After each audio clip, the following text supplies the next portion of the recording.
surat Al-Maidah. Al-Maidah ayat berapa ini? 31, hari ini 32. 32 hari ini. Iya.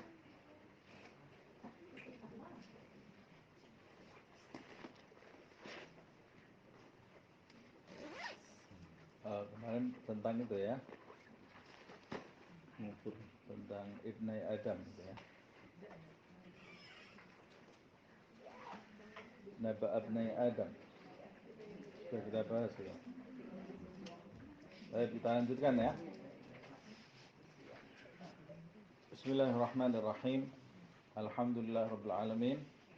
Allahumma shalli wa sallim ala sayyidina Muhammad wa ala ali sayyidina Muhammad.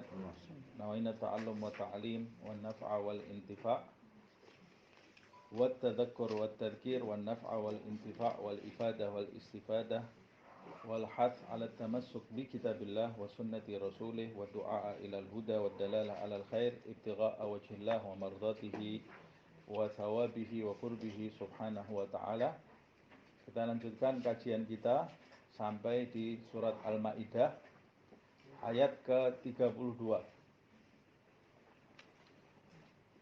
Sebelum kita bahas ayat ke-32, refresh sedikit ya.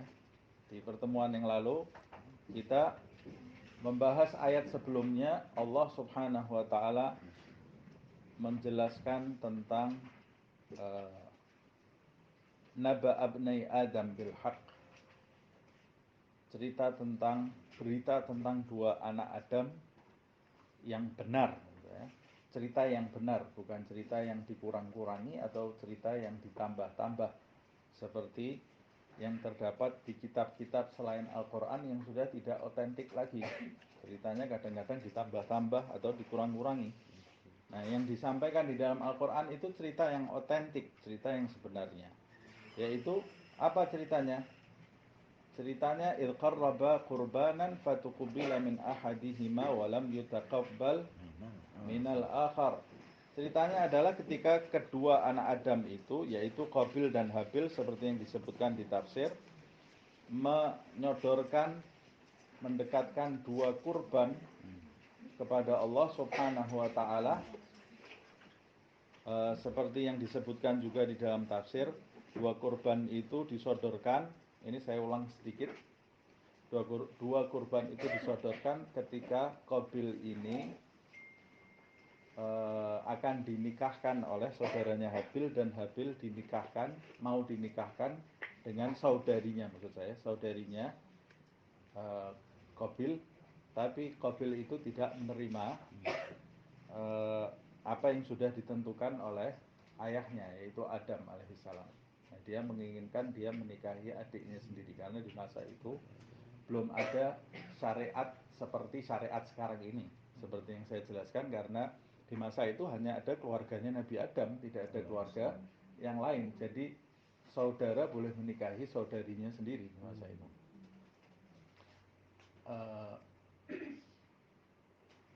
Ketika Qabil itu tidak menerima, maka kemudian Adam itu mendapat wahyu dari Allah SWT, sodorkan korban yang diterima itu adalah korban yang menikahi saudarinya Qabil. Loh, saudarinya Qabil sama saudarinya Habil kan sama aja, iya. Tapi seperti yang saya ceritakan di pertemuan yang lalu, Hawa itu setiap melahirkan kembar-kembar semua. Jadi kembar laki perempuan gitu ya. Jadi sebetulnya memang saudarinya Qabil itu ya saudarinya Habil juga, cuma bukan kembarannya gitu ya.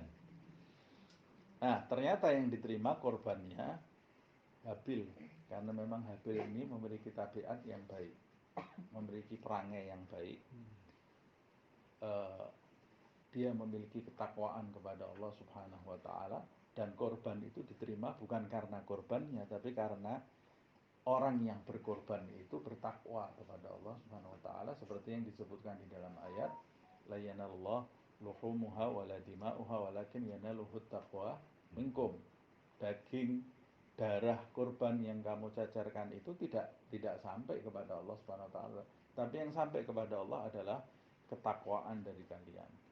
Nah, akhirnya singkat cerita Qabil itu tidak terima dengan keputusan Allah Subhanahu wa taala. Iri hati dia dengan adiknya sendiri Habil, sampai rasa iri hati itu mengantarkan dia kepada perbuatan yang lebih besar lagi kejahatannya, yaitu membunuh saudaranya sendiri. Dan akhirnya dibunuh. Singkat cerita, ini sudah kita bahas di pertemuan yang lalu. Nah, makanya di ayat yang ke-32 Allah Subhanahu wa taala menjelaskan, a'udzubillahi minasyaitonirrajim, bismillahirrahmanirrahim, min ajli dzalika, dikarenakan hal tersebut, ya, dikarenakan hal itu. Apa dikarenakan hal itu? Ya dikarenakan peristiwa yang diceritakan Allah Subhanahu wa taala, peristiwa yang terjadi pada dua anak Adam itu. Ada pula yang menambah, bukan cuma peristiwa yang terjadi pada dua anak Adam itu, dikarenakan pula peristiwa yang terjadi pada Bani Israel yang diceritakan sebelumnya, yang memiliki watak buruk. Mereka itu tidak taat kepada rasul-rasulnya, bahkan membunuh rasul-rasul. Dikarenakan hal tersebut,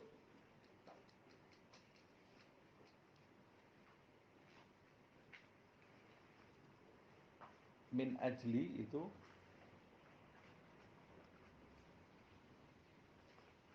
alasan yang dikemukakan karena mengkhawatirkan kondisi di masa yang akan datang. Itu min ajli. Al ajlu itu al ajalu gitu. Nah, karena hal tersebut, katabna ala bani Israel, kami Allah Subhanahu wa taala menetapkan bagi Bani Israel. Loh, ketetapannya ini khusus untuk Bani Israel saja. Khususnya untuk Bani Israel dan juga selain Bani Israel. Kenapa kok yang disebut di sini hanya Bani Israel? Karena ayat sebelumnya memang sedang membahas Bani Israel yang mengaku kecintaan Allah Subhanahu wa taala. Sebelum membahas anak Adam itu kan membahas tentang Bani Israel yang mengaku dirinya sebagai anak-anak kesayangan Allah Subhanahu wa taala yang tidak mungkin disiksa oleh Allah Subhanahu wa taala. Makanya yang disebut di sini Bani Israel secara spesifik. Tetapi sebetulnya ketetapan ini bukan hanya Bani Israel saja, untuk seluruh umat manusia. Nah, sebagian ahli tafsir mengatakan kenapa yang disebut Bani Israel? Sebagian lagi ada yang mengatakan karena Bani Israel itu memang kelompok yang banyak melakukan perbuatan yang dilarang oleh Allah Subhanahu wa taala, khususnya yang dilakukan oleh Qabil terhadap Habil. Makanya yang disebut oleh Allah Subhanahu wa taala. Padahal itu kan tidak dilakukan hanya Bani Israel saja. Tapi Bani Israel ini terlalu mudah melakukan perbuatan membunuh orang itu, sampai nabi-nabinya saja dibunuh, apalagi orang lain gitu. Nabi-nabi saja utusan Allah dibunuh oleh Bani Israel. Nah, Allah Subhanahu wa taala menetapkan, katabna ala Bani Israila annahu, bahwa man qatala nafsan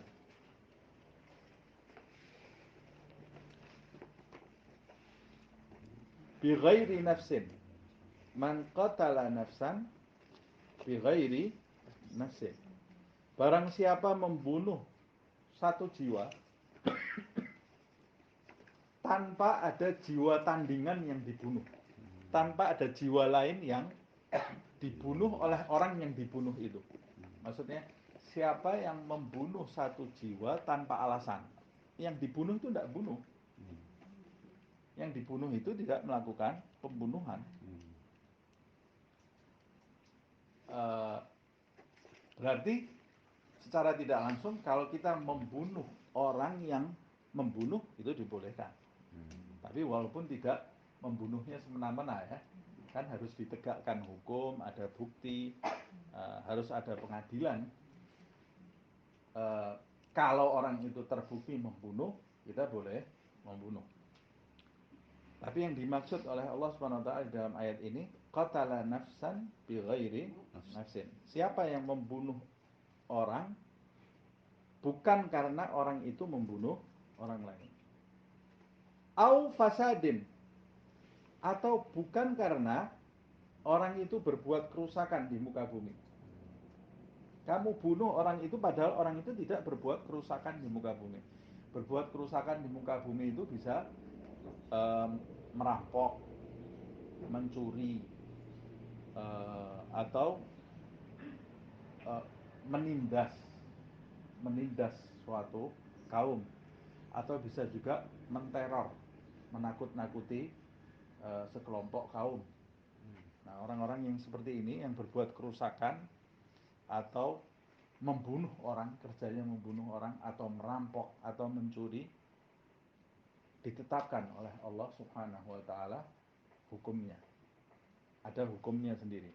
Tapi orang yang tidak melakukan perbuatan ini tidak boleh sama sekali dibunuh oleh Allah Subhanahu wa taala. Siapa yang membunuh orang yang tidak membunuh orang lain dan tidak berbuat kerusakan di muka bumi dan orang itu dibunuh, sang pembunuh ini faka'annama qatalan nasa jami'an.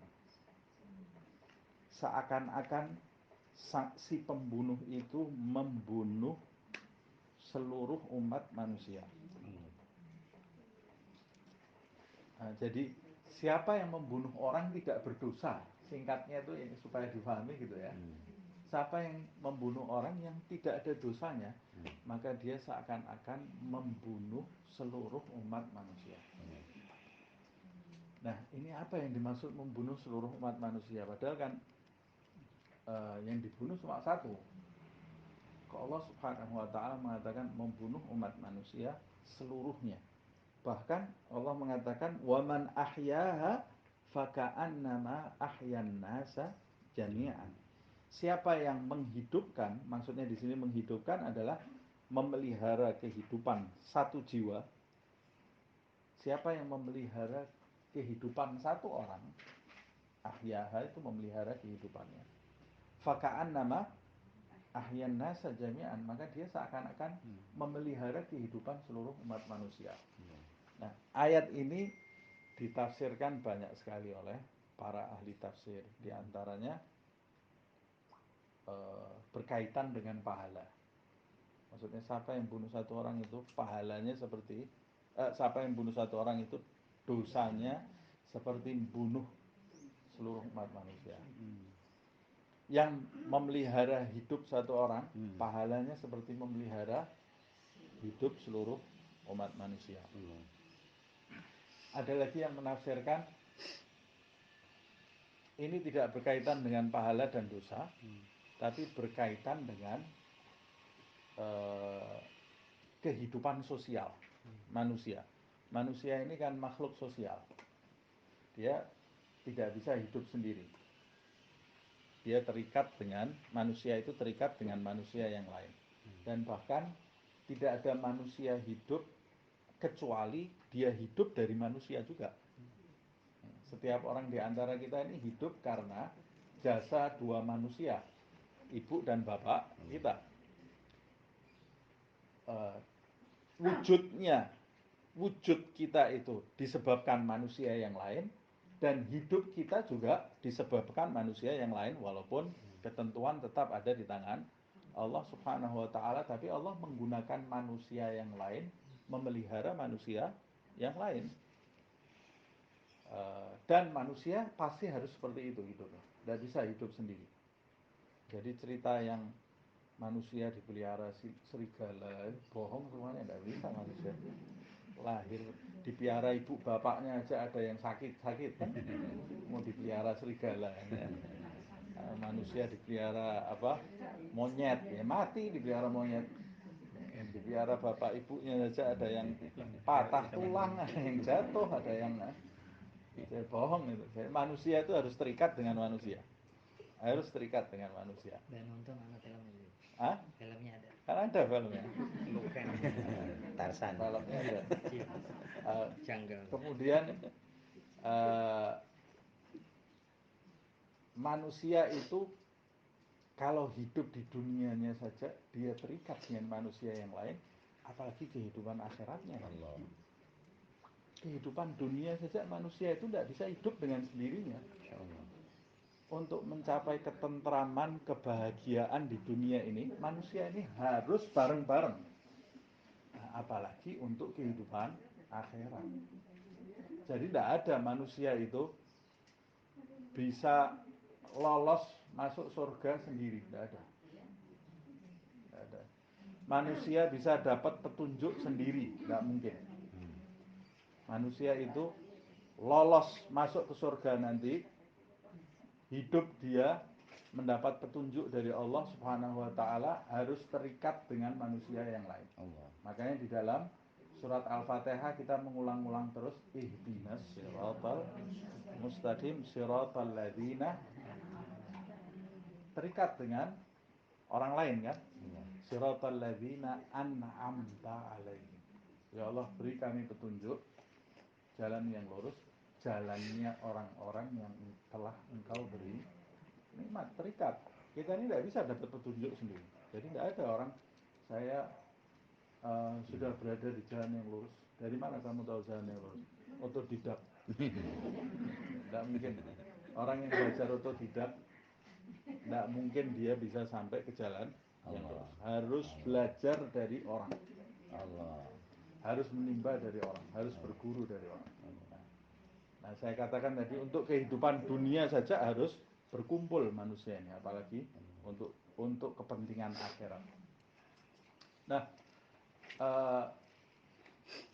karena manusia ini makhluk sosial, maka orang yang membunuh satu orang, ini ahli tafsir ada yang mengatakannya, orang yang membunuh satu orang, kata Allah Subhanahu wa taala seperti membunuh manusia seluruhnya. Ada dua alasan. Yang pertama, orang kalau sudah berani membunuh orang lain, dia memberikan ide kepada orang yang lain untuk membunuh orang. Nah, orang kalau sudah membiarkan egonya sampai dia bisa membunuh orang lain, maka dia memberikan, manusia ini satu sama lain saling mempengaruhi. Kalau ada orang yang berani membunuh, nanti akan muncul di sebelah sana orang yang membunuh juga. Dapat ide dia. Wah, itu enak ya, marah bisa diselesaikan langsung dengan membunuh. Dia menyangka selesai masalahnya. Nah, akhirnya akan mengajarkan kepada yang lain untuk membunuh. Ada juga yang menafsirkan satu manusia dibunuh, dari satu manusia itu kan sebetulnya bisa timbul banyak manusia di alam ini. Manusia ini ada di dunia ini dengan jumlah yang banyak, generasi demi generasi, itu berasal dari berapa manusia? Dari Adam dan Hawa. Kemudian sampai timbul generasi banyaknya seperti ini. Jadi memang dari satu manusia itu akan timbul banyak manusia. Kalau satu manusia yang mungkin menimbulkan banyak umat manusia ini kamu bunuh, berarti kamu membunuh kesempatan kehidupan bagi banyak umat manusia. Seharusnya kalau tidak kamu bunuh, mungkin akan banyak manusia yang hidup. Tapi karena kamu bunuh, kamu menghentikan banyak umat manusia. Ada yang menafsirkan seperti itu. Ada juga yang menafsirkan orang kalau sudah membunuh, si pelaku pembunuh ini nanti akan menurunkan gen membunuh kepada anaknya. Jadi akan mengakibatkan pembunuhan berikutnya nanti di masa yang akan datang. Jadi gen itu kan memang nurun ke anak. Dan diteliti ya, ada banyak orang, ya kalau di negara barat sana kan memang banyak orang yang tidak beragama. Orang-orang yang bapak-bapaknya itu pembunuh di masa hidupnya. Anaknya tumbuh baik, sekolahnya baik, SMP baik, SMA baik, sampai di satu titik dia membunuh karena tidak beragama. Bukannya berarti setiap anaknya pembunuh bakal jadi pembunuh, tapi gen pembunuh itu ada di dalam dirinya. Artinya celah bagi dia untuk membunuh itu lebih besar daripada orang lain, dan itu bisa ditekan, bukan tidak bisa ditekan ya. Bisa ditekan, tapi dia menurunkan gen pembunuh. Makanya orang tua itu harus memberi contoh yang baik kepada anaknya. Sebagian ulama mengatakan pendidikan anak itu dimulai dari setiap orang, bahkan sebelum dia menikah. Sebelum dia menikah, sejak dia remaja, dia membiasakan dirinya untuk melakukan hal-hal yang baik, menumbuhkan sifat-sifat yang terpuji, menekan sifat-sifat yang buruk, banyak berdoa kepada Allah Subhanahu wa taala.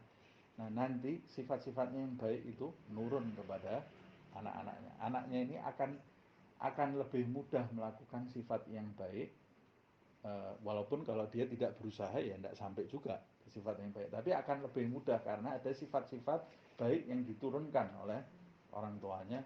Makanya Rasulullah SAW sampai bersabda, takhayyaru linutafikum fa innal irqa dassas, kata Rasulullah.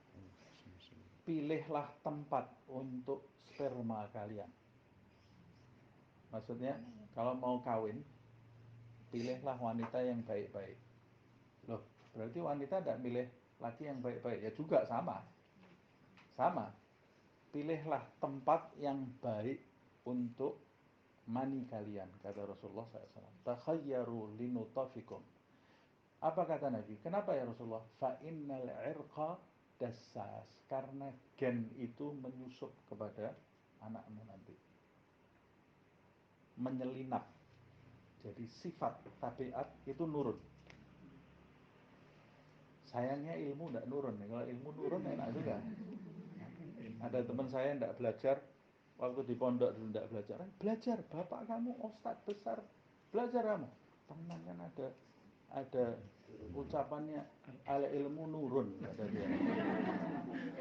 Al ilmu nurun itu kalau bahasa Arab kan nur itu cahaya. Sama dia dijawakan itu ya. Diplesetkan jadi Jawa, al ilmu nurun, ilmu itu nurun. Tidak ada ilmu nurun. Kalau ilmu nurun enak. Atau ilmu al ilmu nurun itu ilmu itu bercahaya. Kalau sifat tabiat nurun.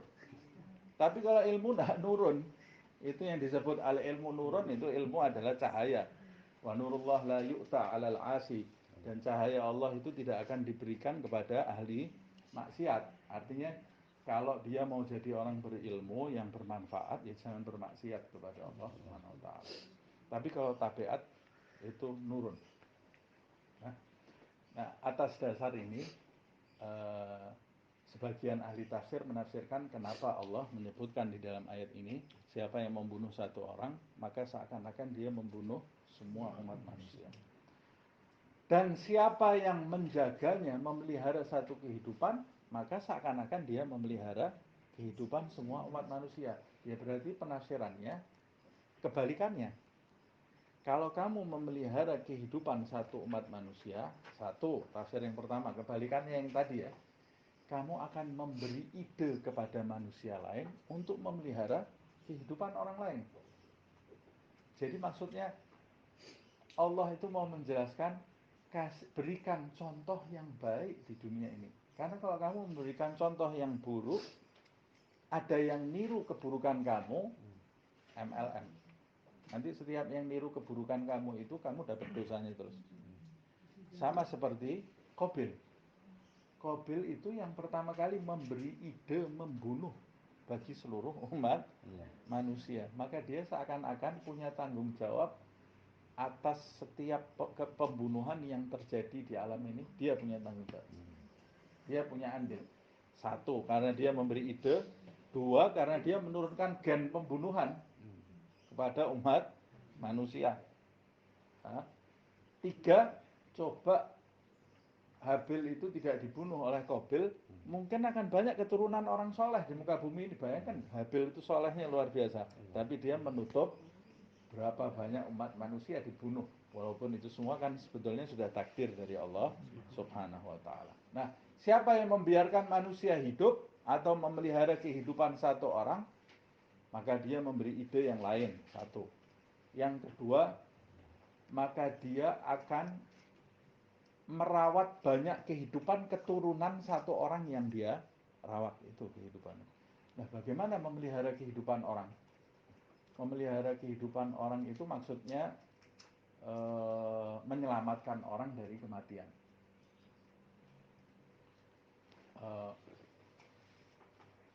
Bisa jadi orang yang sakit kita pelihara sampai sembuh. Umpamanya kita bisa ngobati orang yang sakit, ya kita obati. Oh, saya tidak bisa ngobati, tapi saya punya uang. Makanya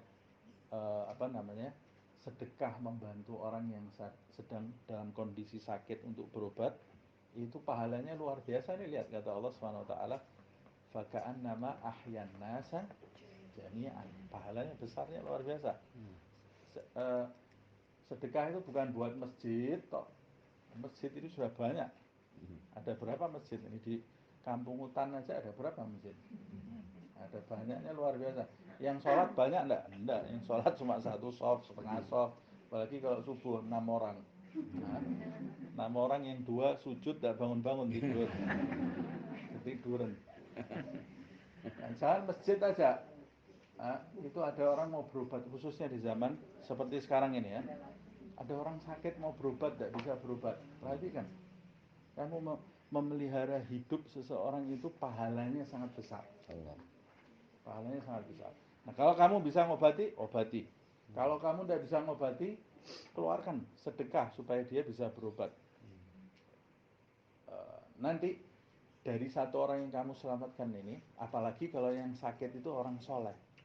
Waduh, ini bukan cuma memperbanyak manusia kamu, memperbanyak manusia yang soleh. Karena orang soleh itu biasanya nanti dia akan mendidik anak keturunannya jadi orang-orang yang soleh. Berarti kalau ada preman tidak usah, kita biarkan mati aja. Jangan juga. Ya, siapa tahu preman itu juga bertobat. Ya, kan? Siapa tahu dari kamu mengobati dia, memberi biaya dia kemudian sadar, kemudian jadi tobat. Nah, tapi utamakan orang-orang yang ada di dekat kita. Utamakan kerabat kita yang tidak mampu berobat. Orang kelaparan, kita beri makan. Itu kamu memelihara kehidupan seseorang. Lah, orang kalau tidak makan berapa hari bisa mati dia. Kamu beri makan, itu kamu memelihara kehidupan seseorang. Seorang bapak atau seorang suami yang memberi makan istrinya, memelihara kehidupan seseorang. Seorang bapak dan ibu, bapak cari uang, memelihara kehidupan anak-anaknya. Ibu menyediakan makan, memelihara kehidupan suami dan anak-anaknya, memasak.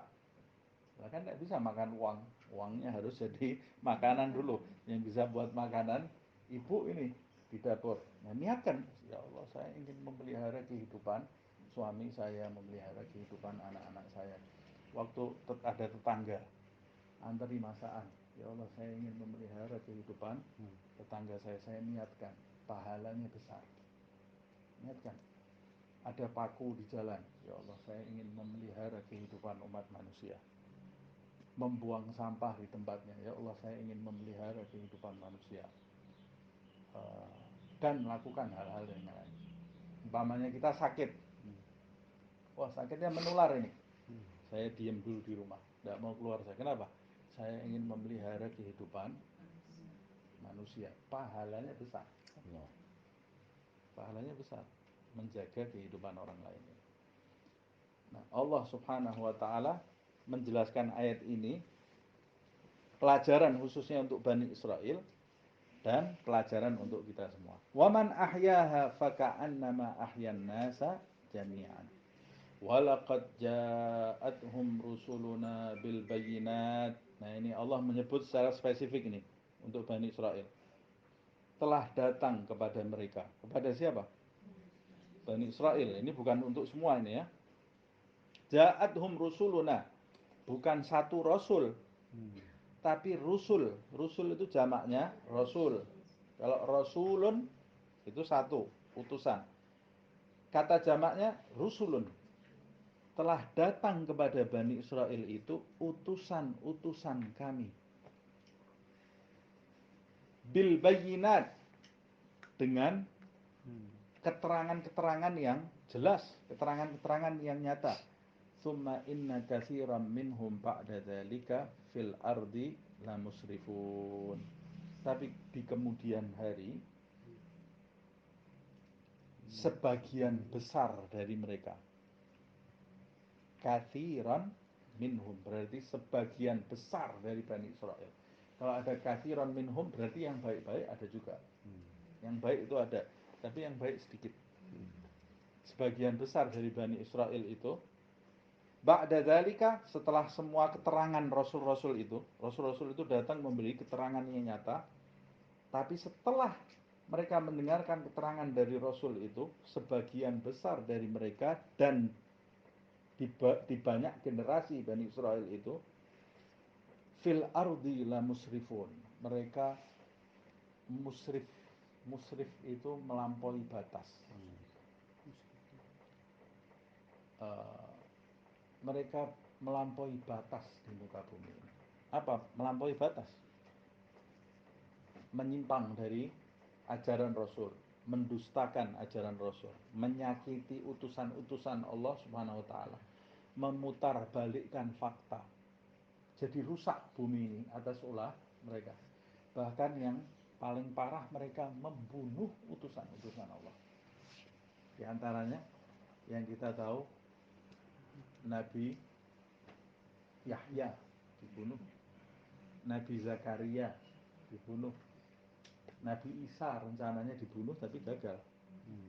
Nah, Nabi Isa kan rencana, jadi kan itu satu zaman semua itu. Satu zaman di satu tempat. Isa, Yahya, Zakaria, tiga-tiganya mau dibunuh. Dua berhasil dibunuh, satu gagal. Nah, Nabi Isa yang diangkat oleh Allah Subhanahu wa taala. Nabi Zakaria digergaji. Nabi Yahya ditusuk. Nabi Yahya ditusuk. Nah, itulah mereka yang diceritakan. Yang tidak diceritakan banyak nabi yang dibunuh oleh Bani Israel ini. Nah, Allah menjelaskan seperti apa itu Bani Israel itu yang ngaku-ngaku dirinya kecintaan Allah Subhanahu wa taala di atas. Nah, kemudian di ayat yang ke-33 dijelaskan, "Innama jazaa'ul ladzina yuharibunallaha wa rasulahu wa yas'auna fil ardi fasadan." Sesungguhnya balasan bagi orang-orang yang memerangi Allah Subhanahu wa taala dan rasulnya. Maksudnya peperangan di sini membangkang, menolak aturan-aturan Allah Subhanahu wa taala dengan cara menentang secara fisik, ya. Bukan orang yang menolak aturan Allah karena tidak mau mengimani saja, enggak. Bukan itu. Tapi yang menolak ketetapan atau aturan-aturan Allah dan Rasulnya dengan cara membangkang secara fisik. Bagaimana membangkang secara fisik? Allah menyampaikan aturan-aturannya melalui lisan Rasul-Rasulnya dan sahabat-sahabat Rasulnya. Mereka tidak mau menerima perbedaan, kemudian memerangi. Seperti yang terjadi, yang dilakukan oleh Bani Israel. Kalau mereka tidak mau beriman saja, itu perbuatan yang buruk. Tapi mereka tidak terkena konsekuensi seperti yang akan disebutkan di dalam ayat ini. Tapi yang dimaksud di dalam ayat ini adalah menolak, membangkang secara fisik. Siapa? Karena makanya di ayat ini disebutkannya yuharibun. Yuharibun itu memerangi secara fisik. Tapi Allah masa bisa diperangi secara fisik? Ya, yang memerangi Rasul-Rasul Allah berarti memerangi Allah Subhanahu wa taala. Yang memerangi orang-orang yang berada di sekitar Rasul-Rasul Allah berarti juga memerangi Allah. Makanya di dalam ayat di dalam sebuah hadis qudsi Allah berfirman, "Man adzali waliyan faqad adzantuhu bil harb." siapa yang memerangi aku pada wali-waliku, siapa yang menyakiti wali-walinya Allah. Wali-walinya Allah itu kekasih-kekasihnya Allah. Menyakiti dia, memerangi wali-walinya Allah Subhanahu wa taala, maka dia mengadakan peperangan denganku. Karena wali-wali itu tidak akan berbicara kecuali atas nama Allah. Sama seperti rasul-rasul wali itu. Cuma bedanya dia itu bukan rasul, bukan nabi. Dia menerima perintah dari Allah. Dia menerima perintah, tapi bukan wahyu. Bukan wahyu. Nah, kalau wahyu nanti kan jadi agama baru. Tidak mungkin. Karena setelah Nabi Muhammad sudah tidak ada nabi lagi. Tapi wali itu menerima bisikan dari Allah dengan jelas nggak? Iya. Berdialog dengan Allah. Berdialog. Wali-wali itu berdialog dengan Allah Subhanahu wa taala. Mereka itu hubungannya dengan Allah Subhanahu wa taala murni, tulus. Nah, kalau orang-orang bukan nabi di zaman dulu saja berdialog dengan Allah Subhanahu wa taala, apalagi umatnya Nabi Muhammad sallallahu alaihi wasallam dialog dengan Allah. Nah, seperti yang disebutkan di dalam Al-Qur'an, Allah mewahyukan kepada ibunya Musa. Itu sesuatu yang jelas diketahui oleh ibunya Nabi Musa bahwa ini dari Allah Subhanahu wa taala. Allah Subhanahu wa taala mengutus malaikat berbicara dengan Maryam, ibunya Isa. Ibunya Isa ini bukan nabi, tapi wanita waliyah. Seorang wali yang wanita. Nah, kira-kira di umatnya Nabi Muhammad ada enggak wanita-wanita seperti Maryam? Banyak. Cuma kan enggak ada ceritanya. Yang diceritakan di Al-Quran umat-umat terdahulu memang. Tapi di umatnya Nabi Muhammad banyak enggak? Banyak sekali. Mengalami apa yang dialami oleh Sayyidah Maryam itu banyak di kalangan umat Nabi Muhammad SAW. Nah, yang memerangi mereka, memerangi Allah Subhanahu wa ta'ala. Siapa yang memerangi Allah dan Rasulnya? Wa yas'auna fil ardi fasadan. Dan mereka itu membuat kerusakan di muka bumi ini. Membuat kerusakan ya, membuat huru-hara di muka bumi ini. Teror seperti yang saya jelaskan tadi, ngerampok, nyuri, bunuh orang, kemudian menindas orang, rasis yang sampai membunuh gitu. Seperti yang dilakukan Hitler atau dilakukan oleh kelompok-kelompok lain. Nah, ini orang yang berbuat kerusakan di muka bumi ini. Apa balasannya? Kata Allah Subhanahu wa taala, tidak ada hukuman bagi mereka kecuali ayyuqattalu. Kecuali hanyalah dibunuh. Ya, orang yang membunuh harus dibunuh. Hanyalah dibunuh. Au yusallabu, atau disalib. Au tuqatta'a aydihim wa arjuluhum min khilaf. Au yunfau minal ard. Ini berarti ada berapa hukuman ini? Yang pertama yuqattalu, dibunuh. Yang kedua yusallabu. Yang ketiga tuqatta' aydihim wa arjuluhum, dipotong tangan dan kakinya. Yang keempat yunfau fil ard. Yunfau fil ard itu dinafikan dari bumi, maksudnya diusir dari tempatnya ya. Jadi ada 4 hukuman. Nah, 4 hukuman ini di dalam fikih dibahas sebetulnya. Di dalam tafsir juga dibahas. Yang pertama hukuman orang yang memerangi dan berbuat kerusakan di muka bumi, ayyuqattalu. Dia harus dibunuh. Ini siapa yang dibunuh ini? Yang berbuat kerusakan dengan cara membunuh orang. Siapa yang membunuh orang, maka dia harus dibunuh. Kenapa kok harus dibunuh? Ya supaya tidak ngajari orang lain. Karena orang yang bunuh satu orang itu seperti membunuh banyak orang, memberi ide buat yang lain. Supaya menghentikan ide ini, maka yang membunuh harus dibunuh. Pertama, hukuman untuk si pembunuh itu. Yang kedua, pelajaran buat orang lain, jangan niru-niru dia, nanti kamu dibunuh. Nah, Ini makanya Islam ini, saya pernah menyampaikan di satu forum, Islam itu bukan ajaran kasih, bukan ajaran kasih sayang, tapi Islam itu ajaran kasih sayang plus keadilan. Islam itu membawa keadilan, bukan sekedar kasih sayang. Jadi tidak seperti kelompok yang lain mengatakan, wah kami ini ajarannya kasih, ajarannya kasih, ajarannya kasih. Ada orang bunuh, kasih sayang. Ya tidak apa-apa lah, jangan diulangi lain kali. Ya tidak bisa seperti itu. Karena dia bunuh orang itu berarti kan merampas haknya orang lain. Kalau umpamanya orang bunuh dikasihi, ya ini akan menimbulkan kerusakan di muka bumi ini. Seperti umpamanya orang tua punya anak melanggar aturan. Kalau tidak dihukum anak ini, ya dia nanti akan menyepelekan aturan rumah itu. Jadi orang tua yang baik itu adalah orang tua yang menghukum anaknya.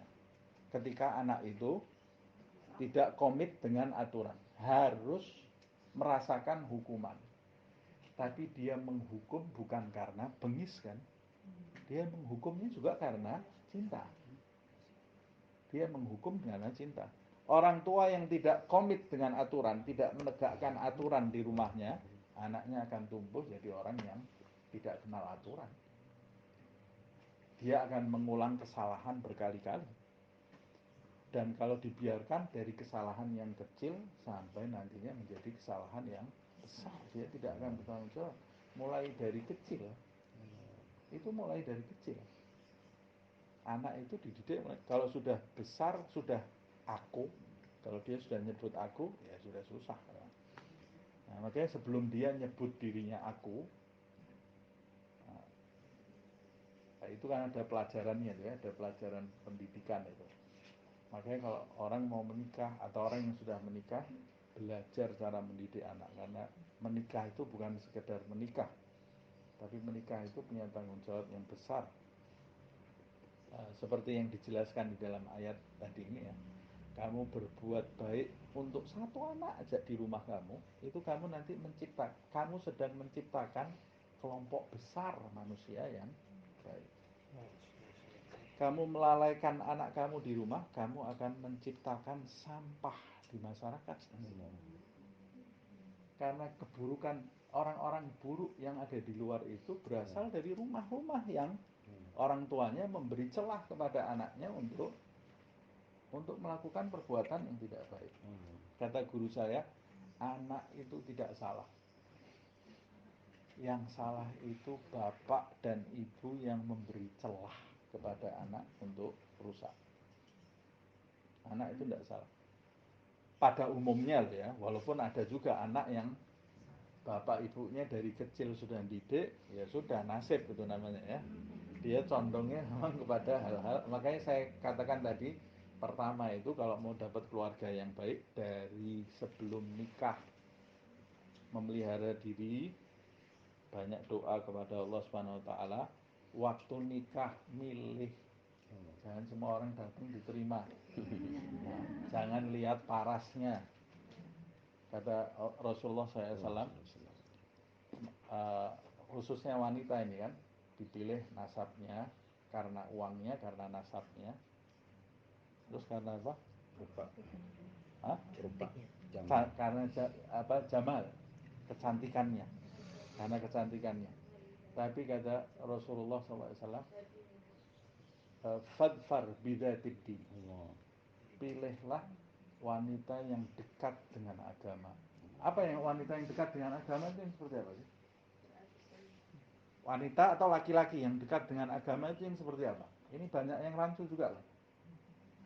Yang seperti apa yang dekat dengan agama? Yang lulusan pondok pesantren? Belum tentu.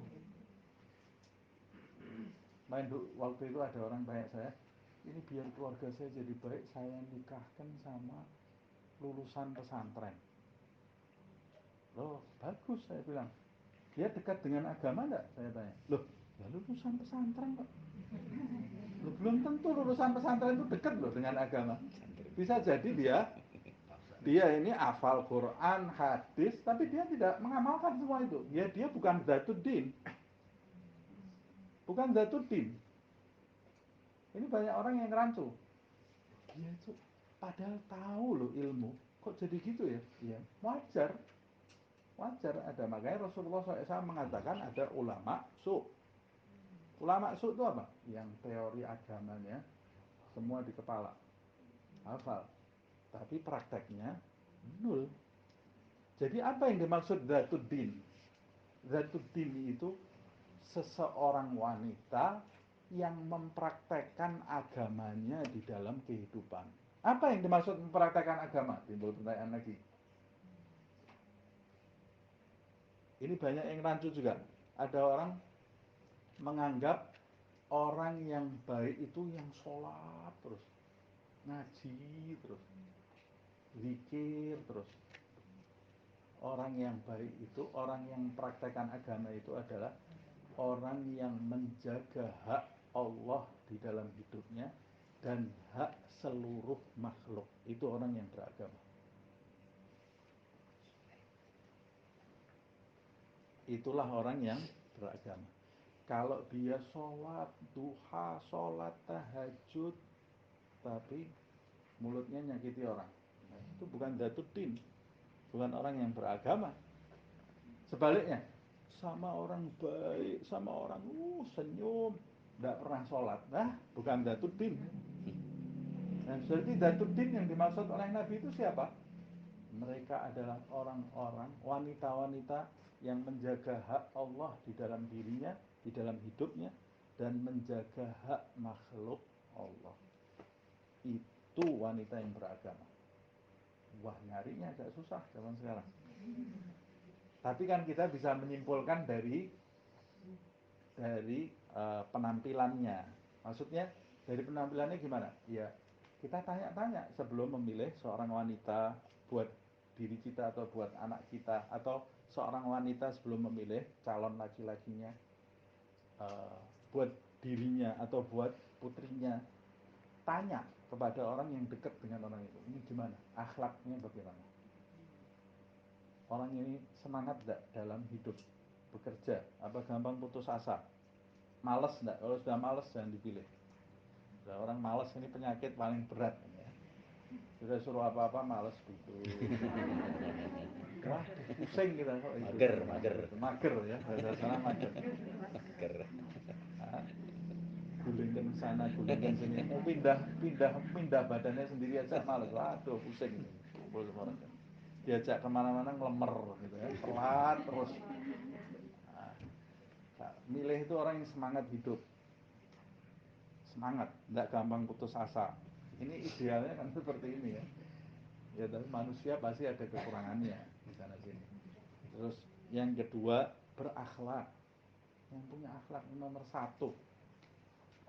Saya itu selalu bilang ke orang-orang yang dekat dengan saya, sudah toh, wirid, zikir, tidak usah banyak-banyak, tidak apa-apa. Loh, anak saya belum, kok sampai besar belum sholat sunnah, tidak apa-apa. Tidak apa-apa belum sholat sunnah. Anak saya itu tidak senang baca wirid, tidak senang pengajian, tidak apa-apa, tidak masalah. Yang jadi masalah itu kalau anak kamu sama orang tidak beradab, itu masalah. Loh, berarti kalau anak saya tidak pengajian tidak apa-apa ya, diusahakan datang pengajian. Tapi itu bukan masalah besar buat saya. Masalah besar itu kalau anak kita tidak beradab, sehingga kalau orang duduk sama dia panas, tidak kuat. Wah, itu masalah besar itu. Jangan sampai kita punya anak seperti itu ya. Jadikan anak kita itu anak yang perhatian, peka. Kalau sudah punya anak, sudah timbul rasa pekanya, itu anak insya Allah bahagia itu. Bisa peka terhadap ibu bapaknya, peka terhadap, wah itu insya Allah bahagia. Yang kedua baru diajari dia dekat dengan agama. Diajarkan kepada dia ini dekat dengan agama. Loh, nomor satu itu tentang tauhidnya dulu ya, beriman kepada Allah Subhanahu Wa Taala itu tahu. Sebab orang kalau tidak beriman kepada Allah, ya dia bagaimana mau bisa berakhlak? Kalau berakhlak tujuannya bukan karena Allah, berarti itu akhlak yang timbal balik. Dia hanya bisa baik kepada orang yang baik. Kalau orang nyakiti dia, ya dia balas nyakiti. Karena dia tidak beriman kepada Allah. Tapi kalau orang yang beriman kepada Allah, bertauhid, dia bisa berbuat baik kepada orang yang buruk. Nah, ini saya jadi kemana-mana kan akhirnya. Tadi kan saya cuma mau bilang itu, bidatidin. Bidatidin, milih orang yang agama itu ya seperti yang saya sebutkan tadi. Yang bisa menjaga hak Allah dan menjaga hak makhluk. Walaupun dia cuma hafal Al-Fatihah. Itu orang yang tahu agama. Kul huwallah, ya sudah Al-Fatihah kulhu, Al-Fatihah kulhu. Anas sudah hafal, tidak hafal. Itu orang beragama. Orang beragama kalau dia menjaga hak Allah dan hak makhluk. Sebaliknya orang hafal Quran, hafal hadis, tahu fikih, tahu tafsir, nyakiti orang di mana-mana, mulutnya suka merendahkan orang lain, itu bukan orang agama. Bukan orang beragama. Salah satu bukti apa yang saya ucapkan ini, pernah seorang orang gunung datang ke masjid Nabi di Madinah itu, kemudian dia masuk Islam. Ya Rasulullah, saya mau masuk Islam. Syahadat di depannya Nabi Muhammad SAW. Kemudian Nabi memerintahkan satu sahabat, coba kamu tuntun ngaji di pojok masjid itu.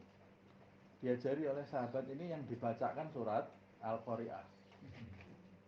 Baru masuk Islam sudah dibacaan surat Al-Qari'ah, medeni kan, serem itu. Bismillahirrahmanirrahim. Al-Qari'atu mal-Qari'ah. Atau dalam riwayat Idzazul kalau tidak salah ya. Pokoknya salah satu di antara dua surat itu. Idza zulzilatil ardu zilzalaha, jika bumi digoncangkan sekeras-kerasnya. Ini orang gunung ini. Wa akhrajatil ardu athqalaha, isinya bumi semua dimuntahkan. Takut ini orang Baduy ini karena hatinya bersih. Baru masuk Islam padahal dia. Teriak dia, ya Allah, suaranya sampai kedengeran Nabi Muhammad SAW. Apa kata Nabi Muhammad SAW? Faquhar rajul, laki-laki itu telah menjadi faqih, padahal baru syahadat. Rukunnya wudhu belum tahu, rukunnya sholat belum tahu, doa sholat belum tahu, wirid ya belum tahu apa-apa, dia baru masuk Islam gitu ya. Kata Nabi, faquhar rajul, dia adalah orang yang faqih. Apa maksudnya faqih? Kata ulama, faham maksudnya agama itu apa. Ini hatinya tunduk kepada Allah SWT. Jadi orang yang tahu agama itu orang yang takut. Mau aneh-aneh takut. Takutnya sama-sama sama Allah. Mau nyakiti orang, mau ngomongin orang, takut. Mau bohong, takut. Nah ini berarti orang zatiddin. Tapi kalau semuanya buat dia gampang, gampang. Itu walaupun dia hafal Quran, belum zatiddin ya. Nah, milih pasangan yang seperti itu. Minta yang seperti itu, yang belum dapat pasangan, minta yang seperti itu. Milih berdoa untuk jodohnya, untuk anak-anaknya nanti yang seperti itu. Itu keluarga yang nanti kumpul di surga. Mudah-mudahan kita keluarga yang zatuddin. Amin. Fadfar bidzatiddin, kata Rasulullah, taribat yadak, diulangi 3 kali. Kamu akan jadi orang beruntung, kamu akan jadi orang beruntung, kamu akan jadi orang beruntung. 3 kali diulangi oleh Rasulullah SAW. Beruntung 3 kali. Kalau punya pasangan yang tahu agama. Ganteng baru sekali sudah mukuli, ya Allah. Orang kaya raya viral, langsung dicerai, ya Allah. Ada lagi nasabnya bagus tapi kelakuannya tidak bagus. Waduh, sakit hidupnya. Tapi kalau orang beragama, walaupun tidak dapat 3 ini, hidupnya tetap bahagia. Hidupnya tetap bahagia. Nah, ya, lebih bahagia lagi kalau 4-4-nya ada. Lebih bahagia lagi. Nah, tapi itu ideal itu ya. Nah, ini di dalam ayat ini disebutkan, kata ulama, ayyuqattalu, dibunuh kalau orang itu membunuh. Au yusallabu, di dalam tafsir disebutkan, atau disalib.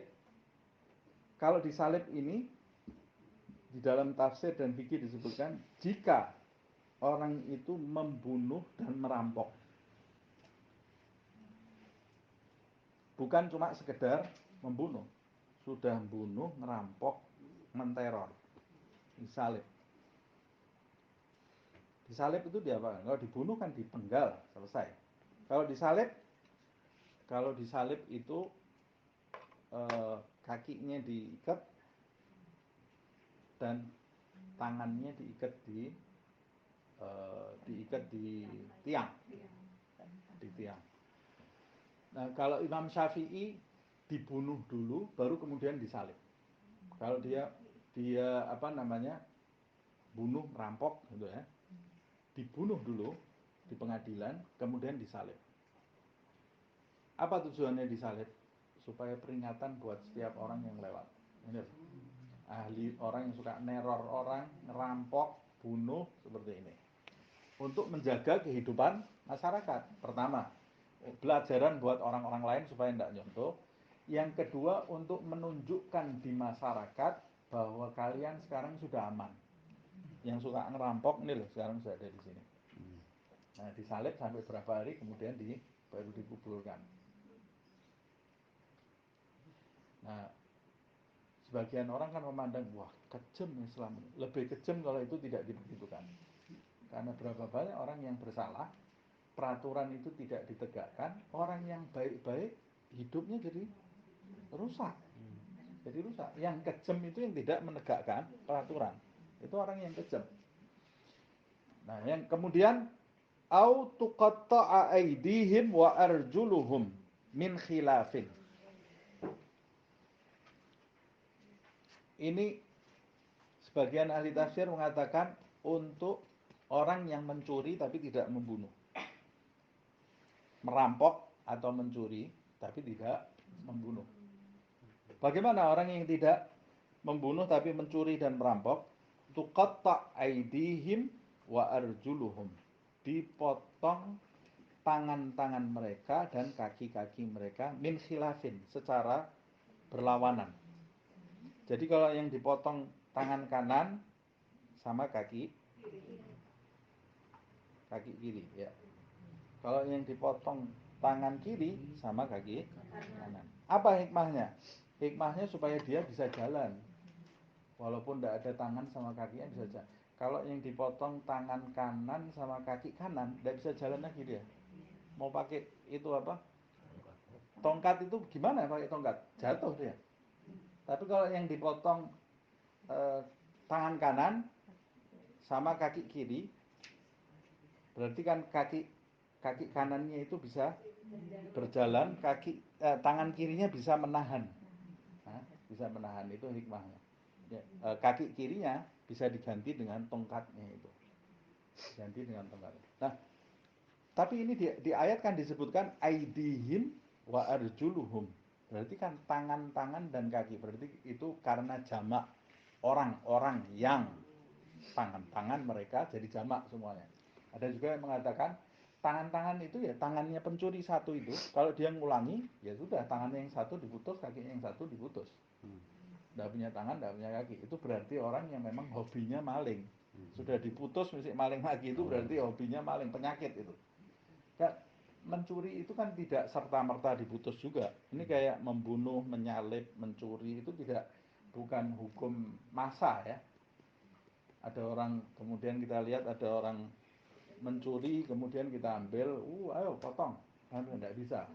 Harus ada buktinya, harus ada saksinya, harus di pengadilan. Kemudian mencurinya di masa yang seperti apa, itu di fikih dibahas panjang lebar. Kalau umpamanya di masa orang kelaparan, tidak dipotong tangannya. Kalau di masa kelaparan ada maling, itu berarti sebetulnya malingnya itu darurat. Dulunya dia tidak maling gitu ya. Malingnya darurat berarti orang kayanya pelit, tidak mau berbagi. Jadi tidak dipotong tangannya. Yang dipotong tangannya dan kakinya itu maling yang dalam kondisi wajar, orang itu malas dan memang punya hobi maling. Orang kalau punya hobi maling di penjara 10 tahun keluar maling lagi. Allah. Jadi tidak ada obatnya kecuali memang dipotong tangannya, selesai sudah. Kan ada penyakit itu apa? Penyakit yang suka maling itu kadang-kadang orang kaya loh ya. Orang kaya kadang-kadang. Sudah hobinya seperti itu. Nah, kemudian yang terakhir adalah yunfau minal ardi. Yunfau minal ardi ini untuk sekelompok orang yang hobinya teror, nakut-nakuti orang, gitu ya. Preman lah. Kalau preman bikin resah masyarakat dengan perbuatannya, dia suka mukul orang, tapi dia tidak sampai membunuh, dan tidak ditemukan dia itu maling. Umpamanya dia tidak maling, tapi dia upeti, malak, ya kan lain sama maling itu. Dia memberi kok. Kalau maling itu kan namanya ngambil tidak pakai izin. Nah, merampok ya sudah, dia ngerampok begitu saja semuanya diambil. Tapi ini mobil lewat bikin resah masyarakat. Dia diperlakukan seperti apa? Dibunuh, tidak boleh, haram. Maling saja kamu bunuh, itu yang bunuh itu yang dosa. Loh ini maling kok, kamu nanti yang dikisos, kamu bisa dibunuh. Maling itu ada hukumnya sendiri.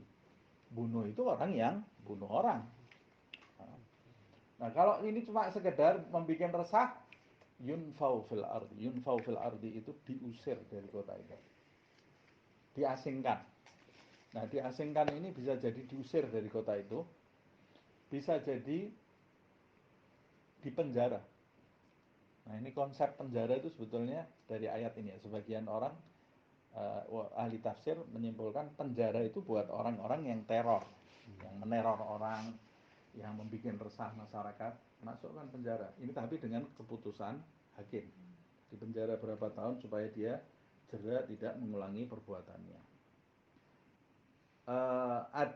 Di ayat ini menggunakan au. Au itu berarti atau. Atau ini kan berarti bisa memilih hukum kalau secara bahasa. Cuma kalau di mazhab Syafi'i yang dimaksud atau di sini bukan memilih hukum untuk satu perbuatan, tapi harus tertib. Jadi artinya kalau pembunuh seperti yang saya jelaskan tadi itu mazhab Syafi'i. Pembunuh tidak pakai merampok ya dibunuh, dikisos. Pembunuh yang pakai merampok, menyakiti orang itu dibunuh, setelah dibunuh disalib. Kalau mazhab Maliki disalib dibunuh. Jadi dibunuhnya dalam keadaan disalib gitu ya. Kalau sekedar mencuri tidak membunuh, potong tangan. Kalau dia cuma membuat resah, penjara. Tapi kalau mazhab Hanafi, kalau tidak salah mazhab Hanafi dan Maliki, au itu menunjukkan hukuman bagi pelaku itu yang menentukan hakim. Bukan tertib, tapi ditentukan oleh hakim. Umpamanya. Tapi hukuman yang ada unsur membunuhnya itu hakim memilih antara dibunuh saja atau dibunuh dan disalib.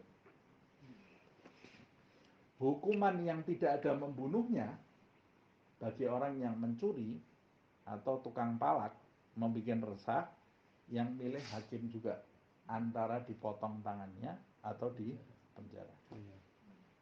Itu kalau mazhab Hanafi menerjemahkan makna au di sini loh. Au itu kan atau. Jadi huruf kata au saja itu bisa menimbulkan perbedaan di dalam hukum ya. Dzalika Lahum khizyun fid dunya walahum fil akhirati adzabun azim. Yang demikian itu adalah kehinaan bagi mereka di dunia ini, sudah dihinakan oleh Allah Subhanahu wa taala. Walahum fil akhirah, yang lebih parah lagi, dan bagi mereka nanti di akhirat adzabun azim. Mereka akan mendapat azab yang besar dari Allah Subhanahu wa taala, illa, kecuali, ayat berikutnya ini sebagai penutup ya. Illa, kecuali alladzina tabu, orang-orang yang bertaubat. Bayangkan ini ya, Islam itu memang mengajarkan kita itu untuk memaafkan. Illal ladzina tabu, dan orang-orang yang bertobat, min qabli an taqdiru alaihim, sebelum kamu berkuasa atas mereka. Apa maksudnya ini? Min qabli an taqdiru alaihim, sebelum kamu, jadi orang-orang yang melakukan perbuatan di atas itu sanksi untuk mereka tidak diberlakukan jika mereka itu bertaubat sebelum kamu menguasai mereka. Kalau kamu sudah menguasai mereka, mereka baru bertobat, tidak bisa, tetap sanksinya. Jadi mereka taubatnya karena terdesak, gitu ya. Taubat bukan dari hati taubatnya, tapi tetap Allah Subhanahu wa taala yang Maha tahu. Tapi kalau mereka sudah benar-benar bertaubat, sebelum kamu menangkapnya mereka menyerahkan diri, maka sanksi itu dihapus oleh Allah Subhanahu wa taala. Dihapus bagaimana ini? Dihapus bagaimana? Artinya apa yang dimaksud dihapus itu, orang yang membunuh orang, kemudian kalau dia menyerahkan diri, ya sudah, dia tidak dikisos. Seperti itu. Tidak seperti itu. Yang dimaksud sanksinya dihapus ini, Allah menghapus sanksi untuk mereka. Allah menghapus sanksi untuk mereka. Jadi pembunuh yang kemudian dia bertobat, Allah sang pencipta menghapus sanksi. Ya sudah, tidak usah dikisos dia. Di akhirat, karena dia bertobat, di akhirat diampuni oleh Allah SWT. Di dunia jangan dikisos. Allah tidak mau mengkisos dia. Tapi kan dia tidak bersalah hanya kepada Allah. Dia bersalah kepada makhluk juga. Kalau Allah sudah tidak mau mengkisos lagi di dunia, tapi keluarga yang dia bunuh itu punya hak terhadap dia. Allah ini Maha Adil. Minta maaf dulu. Kalau keluarga yang terbunuh itu tidak memaafkan, ya dia tetap harus dikisos. Tapi dia sudah dimaafkan oleh Allah SWT. Paham maksudnya? Tetap berlaku kalau ya tidak bisa. Kemudian pembunuh, kemudian dia mau bebas begitu saja, tidak bisa. Kecuali kalau saudara itu keluarganya memaafkan. Kalau keluarganya sudah memaafkan, dimaafkan, itu saja di dalam fikih pembunuh yang dimaafkan oleh keluarga yang terbunuh itu tetap harus membayar diat, denda. Nanti ada dendanya, jumlahnya sangat besar sekali. Jadi dalam fikih itu ngerontokkan giginya orang satu, kita pukul giginya rontok satu, bayarnya onta. Jadi kita ini kaya loh ya, gigi satu itu onta loh. Kalau gigi semua berapa nih, kita ini kaya raya nih. Nah, gigi satu itu bayar onta gitu. Nah, bagaimana kalau nyawa yang dihilangkan? Bayarnya jumlahnya sangat besar. Kita kalau tahu hukum, kita takut berbuat macam-macam sama orang. Hati-hati. Mencemarkan nama baik itu ada hukumnya sendiri di fikih. Dicambuk berapa kali? Orang yang mencemarkan nama baik orang itu dicambuk di dalam hukum fikih. Nah kita ini kalau hukum fikih di jalan kan sudah kena cambuk berapa kali kan? Nonton TV kemudian bicara macam-macam kepada orang itu. Kalau ada hukum fikih itu ditegakkan, kita sudah kena cambuk berapa kali ya? Hah? Termasuk orang yang fitnah, ya itu zina, dia mengatakan orang lain zina, padahal dia tidak punya bukti. 40 kali dicambuk. Nah, jangan sampai kita ini, walaupun tidak ada hukum Islam, jangan sampai kita ini tergolong orang-orang yang pantas terkena diat. Nah, jaga diri kita dari hukum Islam. Walaupun negara Indonesia ini bukan hukum Islam, kita harus menjaga diri kita supaya kita tidak termasuk orang yang memerangi aturan Allah dan Rasulnya Muhammad SAW. Nah, diampuni hukumnya, sanksinya dicabut oleh Allah Subhanahu wa taala sebelum kamu nangkep mereka, atau kecuali kalau mereka kamu sudah tangkap dan mereka tidak mau menyerah, tidak mau bertobat kepada Allah Subhanahu wa taala. Jalankan sanksinya. Tapi kalau keluarga yang dibunuh memaafkan, ya sudah dimaafkan. Tetap dimaafkan ya. Nah, fa'lamu annallaha ghafurur rahim. Ketahuilah sesungguhnya Allah Subhanahu wa taala adalah zat yang maha pengampun lagi maha penyayang. Pintu taubat itu tetap dibuka oleh Allah Subhanahu wa taala, dan Allah mengajarkan kita untuk memaafkan. Jadi yang paling bagus, kalau ada orang yang merampas hak kita, itu yang paling bagus kita balas atau kita maafkan. Maafkan. Yang paling, ada KDRT tapi nggak kena dia, cuma dimaafkan. Memaafkan ini kan sifatnya Allah Subhanahu wa taala. Tapi banyak yang nggak suka, semuanya kena dia. Kan urusannya dia sendiri kan ini ya. Saya umpamanya disakiti orang, saya disakiti orang, yang paling bagus saya balas atau saya maafkan? Itu sifatnya Nabi Muhammad SAW. Yang paling bagus saya maafkan. Tapi kalau saya balas boleh enggak? Balas sah-sah saja. Oh, itu hak kamu kok. Itu hak kamu.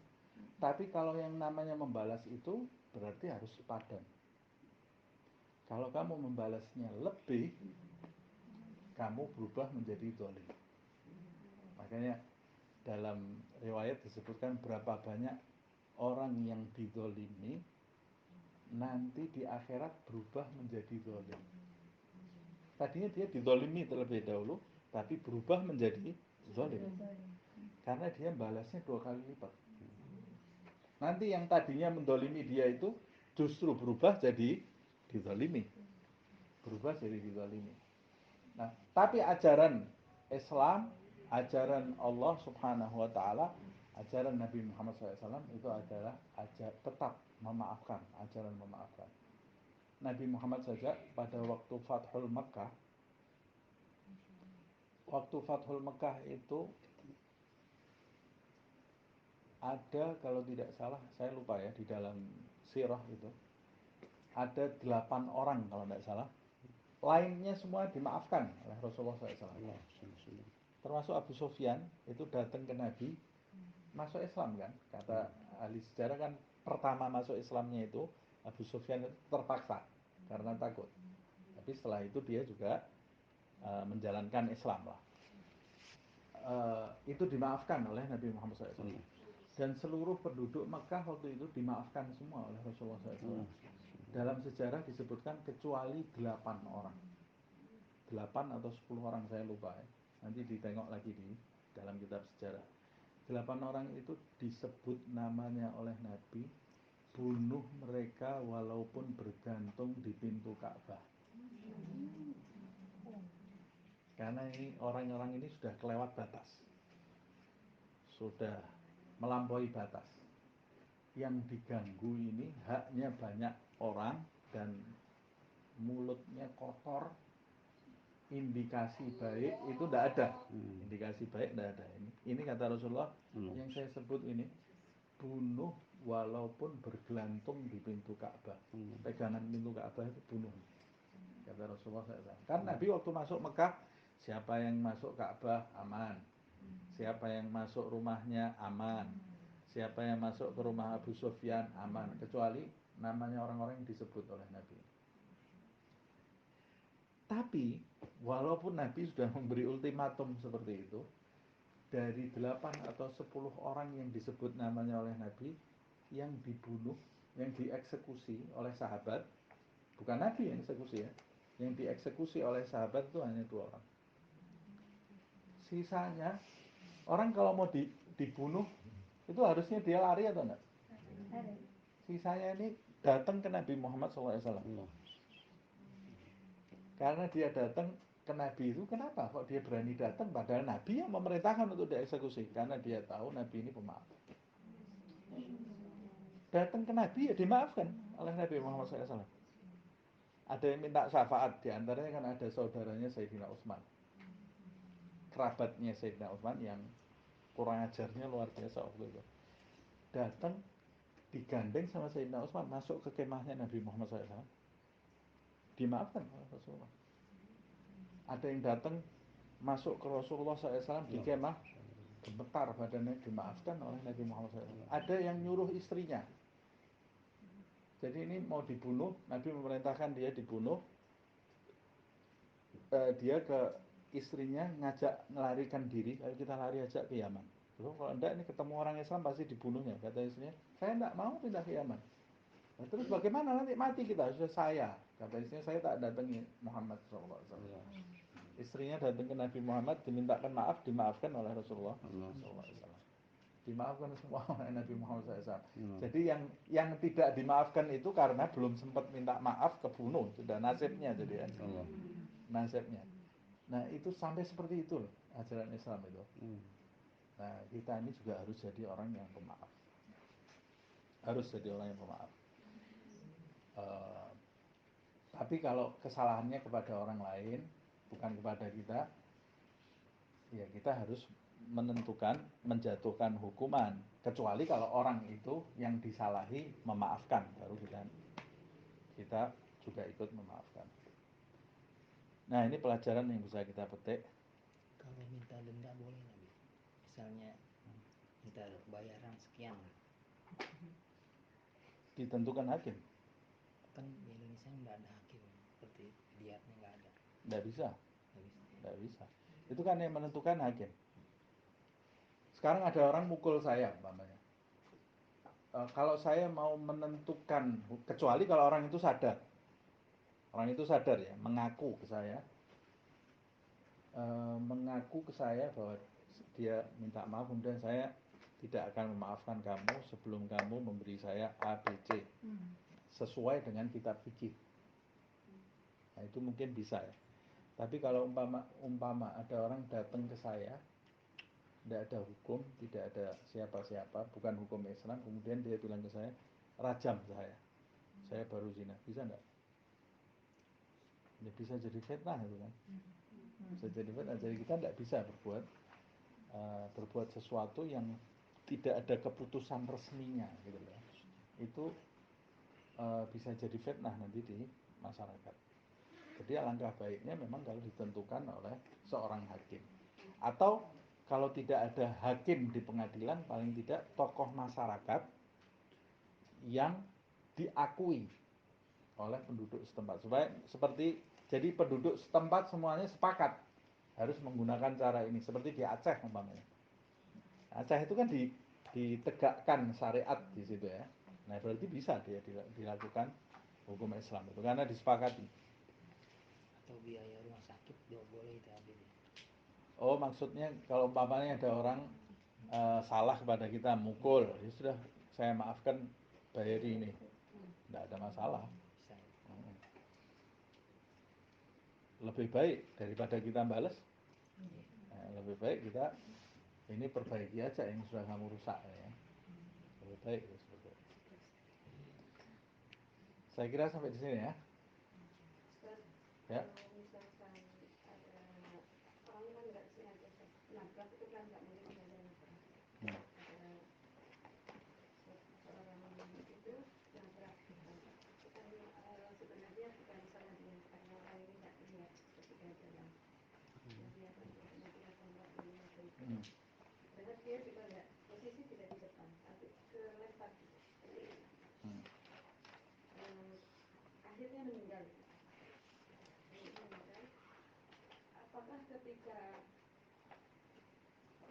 proses hukum ke pengadilan itu dimaafkan, apakah ketika si tadi dimaafkan oleh oleh keluarga. terus bagaimana kalau di depan Allah? Kalau yang namanya tidak sengaja ya tidak ada hukumnya. Tidak ada hukumnya. Yang berdosa besar itu kalau kita membunuh tanpa ada alasan. Tapi kalau tidak sengaja menjadikan orang terbunuh, itu berarti tidak berdosa kan? Orang namanya tidak sengaja. Di fikih kan, kalau tidak salah sudah pernah kita bahas juga ya di surat An-Nisa. Jadi ada namanya amdan khotok. Amdan khotok. Ada amdan. Orang yang memang sengaja menghabisi nyawa seseorang. Nah itu hukumnya kisos. Ada amdan khotok. Amdan khotok itu saya mau memukul dia, maksudnya tidak sampai mati. Cuma mukul ini harusnya tidak mati nih, tahu-tahu mati dia. Niatnya tidak bunuh saya, dan itu harusnya tidak mematikan, tapi tiba-tiba mati. Kayak Nabi Musa. Nabi Musa itu mukul satu orang Mesir itu, harusnya tidak mati, dipukul Nabi Musa KO langsung mati dia. Nah itu kan harusnya dia tidak niat bunuh. Nah itu ada hukumnya sendiri. Ada khotok amdan. Kebalikannya ini khotok amdan itu misalnya saya mau nembak kijang, berburu ini ya, mau nembak burung atau mau nembak kijang, tahu-tahu di situ ada orangnya, mati kena tembak. Nah itu ada hukumnya sendiri. Kayak orang nabrak, nabrak orang di jalan, itu kan sama sekali dia tidak niat menyakiti, kecuali kalau dia saya niatnya mau nyerempet, ternyata mati, niatnya nyerempet, akhirnya jadi mati. Nah itu hukumnya ada sendiri. Tapi kalau tidak niat apa-apa, nabrak, tabrakan gitu ya, terus mengakibatkan orang mati, itu ada hukumnya sendiri. Paling tidak puasa 2 bulan berturut-turut. Kalau misalnya ini kita bisa ada pencurian, dilaporkan ke kepolisian. Nah, begitu dilaporkan ke kepolisian, sudah masuk di polisi, orang itu sudah mencabut laporan itu. Tapi ternyata bagi kepolisian itu tetap harus lanjut ke pengadilan. Dan akhirnya orang itu dihukum penjara gitu. Ya harus. Itu bagi orang yang tadi memaafkan, apakah misalkan dia bisa tetap kena mudorotnya? Kenapa sih bidarain orang gitu Ustaz? Oh ya enggak lah, orang itu sudah maafkan. Dan kalaupun menjadikan maling tadi di penjara, dia kan enggak berdosa juga. Dia dirugikan kok. Ya kan? Kalau dia memaafkan, malingnya tetap di penjara. Dapat pahalanya memaafkan, dapat pahalanya memaafkan. Karena tugasnya polisi ya tetap harus di penjara orang itu. Karena kalau dimaafkan boleh jadi maaf-maafan sama orang itu, habis itu nanti maling lagi deh. Minta maaf terus. Artinya hukum itu ya memang harus ditegakkan.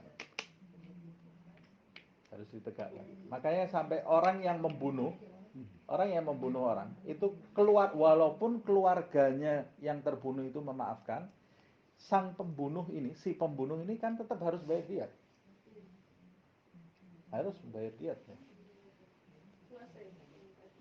Enggak. Kalau membunuh amdan, diatnya kalau sekarang miliaran ya. Miliaran. Wallahu a'lam bishawab. Jadi kalau mau belajar lebih lanjut nanti buka fikih bab diat namanya. Diat itu apa bahasa Indonesianya diat apa ya? Bukan denda. Oh, denda lain. Diat itu ini apa namanya? Ya hukuman lah.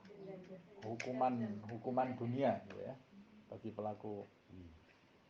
Jadi yang dimaksud diat lain lagi kalau di ilmu fikih ya.